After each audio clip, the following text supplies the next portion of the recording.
Hello, and welcome to our podcast. I'm Rylee. And I'm Bailey. Each podcast, we will be discussing the history and importance regarding each of the longer readings in women in literature. We would like to preface this podcast by saying that we can relate to the issues surrounding gender, but we cannot relate to everything in this novel. Yes, exactly. We can only relate to so much within some of these stories and plays. This is also a trigger warning for all who listen that we will be discussing themes of sexual assault and incest in this podcast. Today, we will be discussing 1,000 Acres by Jane Smiley. This novel is actually a retelling of King Lear. Bailey, you have some strong feelings about this play, don't you? I absolutely love King Lear. Shakespeare really knew what he was doing when he wrote that one. It is probably one of my favorite plays of his, and in all honesty, I think Jane Smiley did a really great job in her retelling of it. Yeah, she really did. Jane Smiley was born in California and became a professor of English at Iowa State. After her teaching, she switched to writing full-time. Most of her work centered around the farming lifestyle and family dynamics. She was actually awarded the Pulitzer Prize for 1,000 Acres. I think she more than earned that award with this novel. The characters go through tremendous changes, and it really led to a book full of twists and turns. Speaking of the characters, Jenny Cook is our main character and narrator. The story focuses on her family and neighbors. She's married to a man named Ty and is close to her sister, Rose, and her husband, Pete. Bailey, would you like to help us understand the connection between the characters of 1,000 Acres and King Lear? I would love to. So, King Lear is equivalent to the Cook family patriarch, Larry Cook. His favorite and youngest child is Cordelia, who is referred to as Caroline in 1,000 Acres. Lear's eldest daughters are Goneril and Regan, who are written in a much worse way in King Lear than Ginny and Rose are written in 1,000 Acres. I've actually never read King Lear, so what do you mean by that last part? So, King Lear is much more focused on Lear himself than it is his daughters. Also, since it is written as a play, you don't get quite as many inner thoughts for all of the characters as you do in a novel. Because of this, Goneril and Regan are made to seem like they don't care for anything except for how they can better their own circumstances. While the play depicts Lear as a neglectful father, it also depicts his two eldest daughters as power-hungry and manipulative. I can see how this play relates to the story.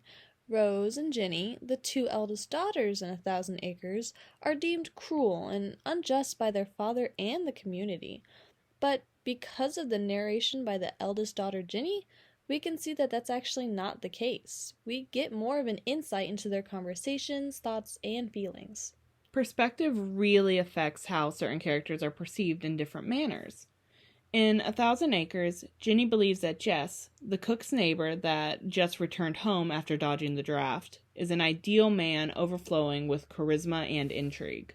Now, don't let Ginny's bias fool you, though. Jess is definitely not the perfect man readers are led to believe. And that is shown perfectly in King Lear. Jess's counterpart is Edmund, who is actively trying to make everyone distrustful of one another in order to gain power. Both Goneril and Regan are completely enthralled by him, just like Ginny and Rose are in 1,000 Acres. The main difference is that in King Lear, Edmund has soliloquies that reveal his dastardliness to the audience before other characters are made aware of it. The plot point that kicks the book into gear involves Larry Cook and his 3 daughters. Larry has this great idea that involves him splitting up his farm and evenly distributing it to his 3 daughters and their spouses. Not everyone involved agreed with his plan.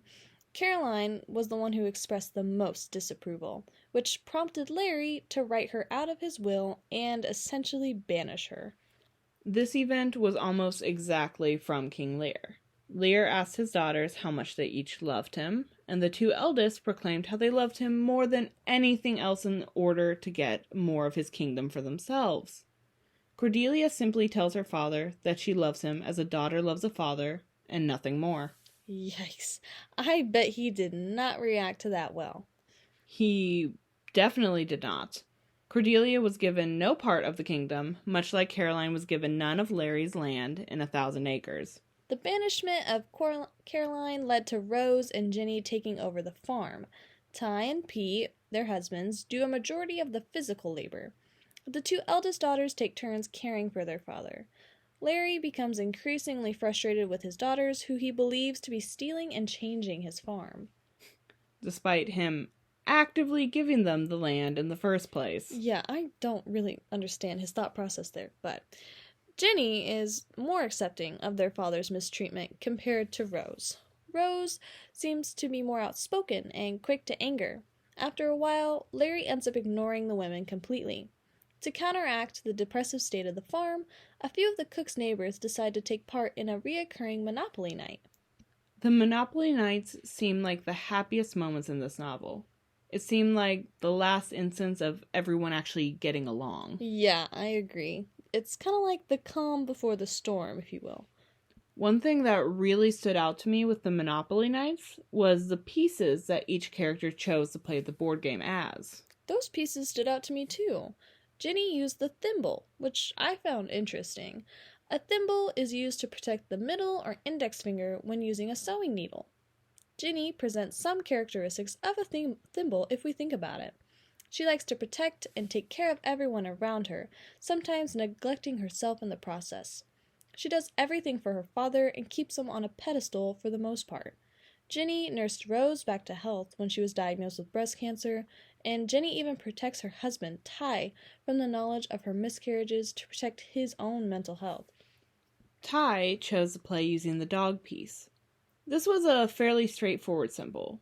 Ty was completely loyal, like a dog, to the Cook family. He listened to what everyone around him had to say and tried his best to keep the peace whenever possible. Despite disagreeing sometimes with Ginny, he still remained loyal to her and to the farm. Ty's loyalty was his most prominent character trait throughout the novel. Rose chose the shoe. She always would choose items that were considered better or nicer. She got the shoe while her sister was stuck with the thimble. Even in life, she always seemed to get what she wanted no matter the cost. This happens to foreshadow events with her sister Ginny in the future. Pete, Rose's husband, was torn between two different pieces, the wheelbarrow and the mounted horseman. This is symbolic of his struggles with his career. He had previously won twice with the wheelbarrow piece, which represents the stability of working on the farm and living with a wife and children. He had lost twice with the mounted horseman, but he believed it had more zip. This reflects a time when Pete was trying to make it as a musician and repeatedly failed.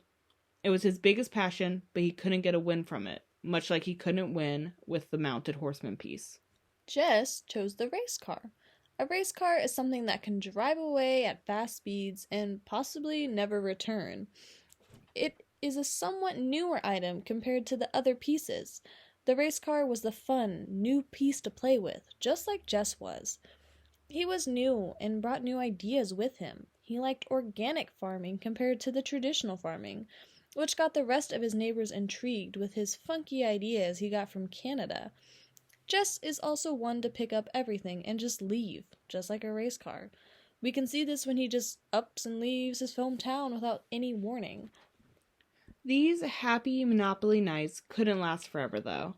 Larry became more volatile and increased how much he was drinking.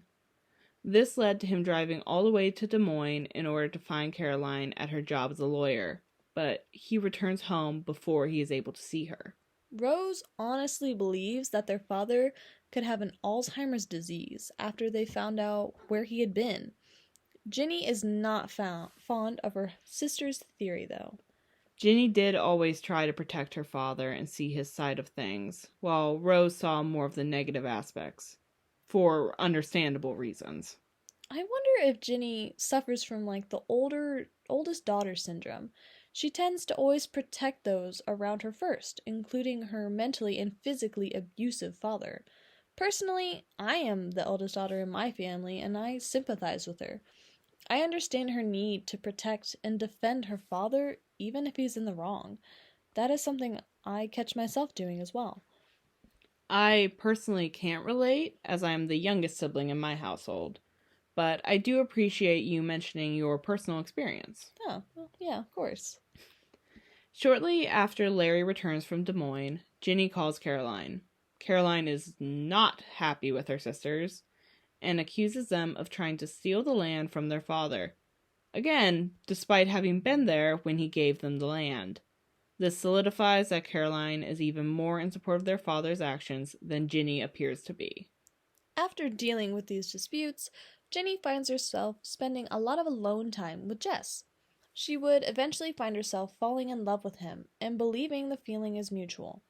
Ginny opened up to Jess and told him about all her miscarriages. Ginny had had a total of 5 miscarriages, but had only told Ty, her husband, about 3 of them. She was more open and honest with Jess than she was her own husband. They do eventually solidify their physical affair following Larry getting into a car accident. Larry was a stupid, drunk driver. He crashed his truck and hurt himself in the process.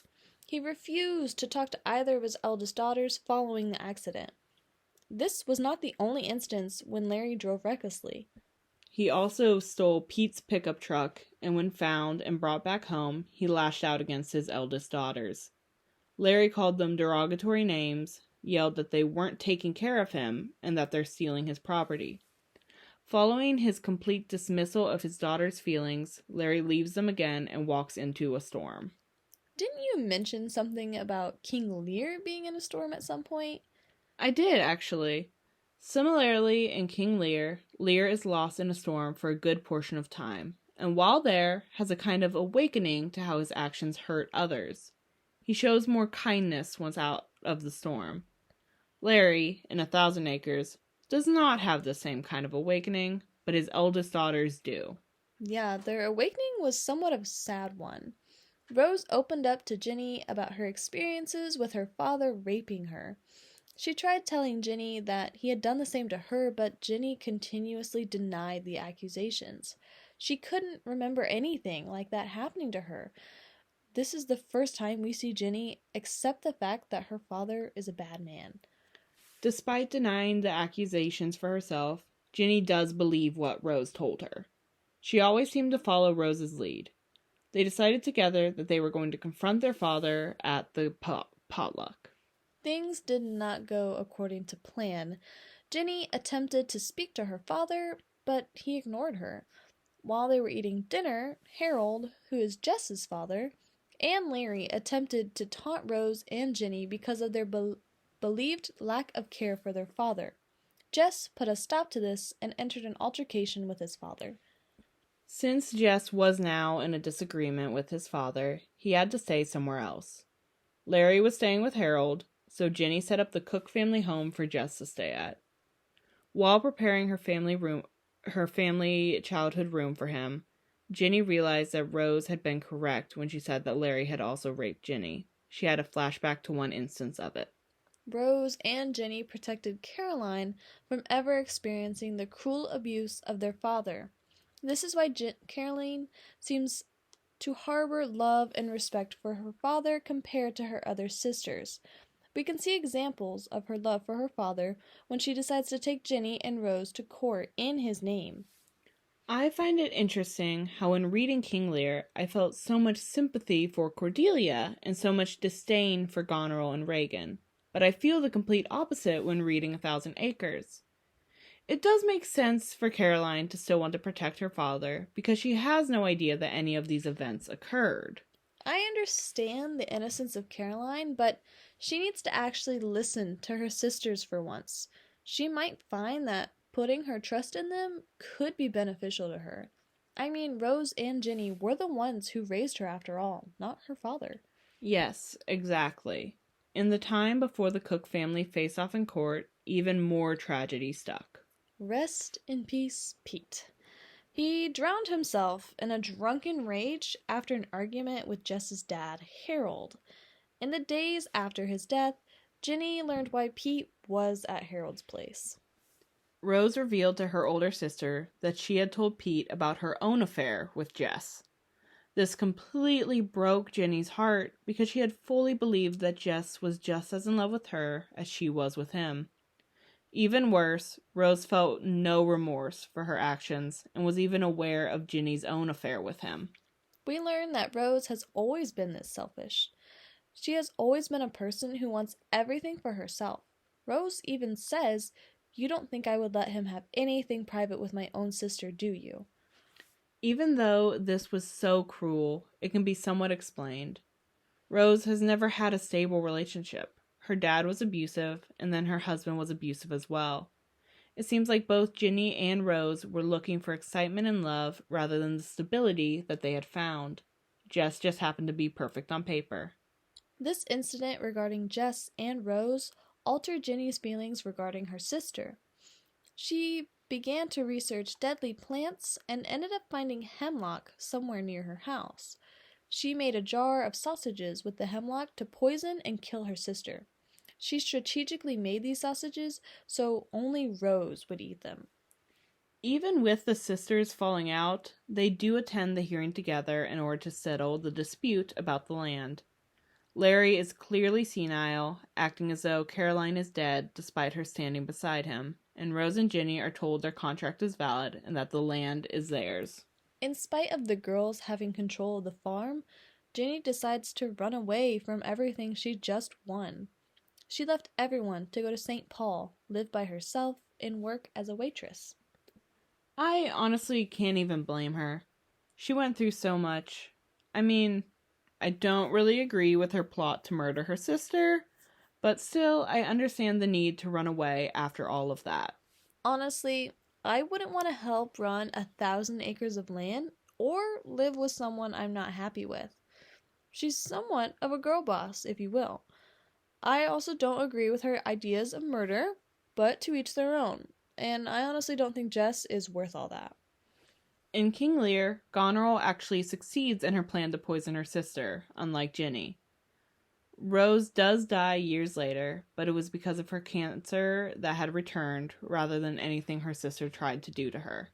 On her deathbed, she reveals that Jess ended up leaving her years before anyways.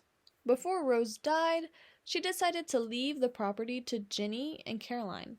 Ginny thinks about telling Caroline about the horrible things their late father did once they were reunited, but ultimately decided against to allow Caroline to keep her fond memories of her childhood. Even after both Larry and Rose had passed, Ginny is still actively working to protect her little sister. She's keeping all the pain and memories to herself so that Caroline won't be burdened by them. This story was packed with twists and turns, and as someone who hasn't read King Lear, I had absolutely no idea what to expect. As someone who has read and loved King Lear, even I wasn't always sure of what to expect. I really enjoyed this novel and the overarching themes within it. There were so many themes within this novel. One that really stood out to me was the generational conflict between Larry and his children. Older generations often refuse to adapt to the world around them, while younger generations want to make the world their own. Larry was someone who wanted to keep old traditions within his farm. Rose and Ginny wanted to create a more modern farm that was with the times. Rose gave the farm to Ginny and Caroline, with the goal to stop the trauma that comes with generational conflict. I also really liked the theme of appearance versus reality. This was largely shown through the character Jess. From the beginning of the novel, Ginny views Jess as a charismatic and kind man. He presented himself as this type of man through stories he would tell or the way he remembered small details about her. But in reality, he only wanted power for himself. The reality of Jess as a person was not the same as how he initially appeared. This is such a great last book for us to review and analyze. It allowed us to focus on some newer themes we hadn't seen yet in the previous books we have written about. One theme we had seen a lot regarded the idea of gender roles. The female characters were expected to live as perfect wives and take care of all of the men around them. All the women within these stories were expected to provide for the men and neglect their own feelings and well being for those men. Women are often forced to sacrifice their own autonomy to benefit others. Doing these podcasts has really helped me to have a better understanding of our class novels. Same. Doing a thorough analysis of each novel helps us with writing papers and class discussions. I liked being able to contribute more in class since I understood the novels better. I also think Bailey and I have gotten a little closer while doing these. We may or may not have shared a brain. Thank you to Dr. Blake for giving us this opportunity to dive into these amazing novels and plays. Maybe one day we'll return to them. But until then, farewell.